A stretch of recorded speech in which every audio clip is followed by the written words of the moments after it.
piston is so tight you can barely move it up and down like this because the piston is so tight. So we need to open up here and just cut a bit of it and remove it so that you're able to see. For example, so how you take it back out, moving this is the piston seal that you're talking about that's quite tight. This is the piston seal that is quite tight, that's why it is, you can barely push it through like that and taking out very hard.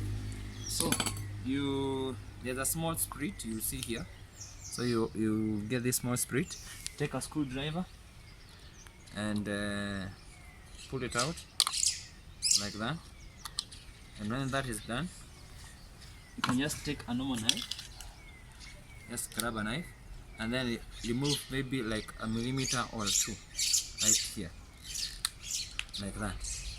Now with that you put it back into position and fit it back into its place.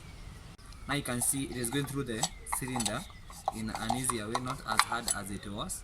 So now it is fixed. Thank you.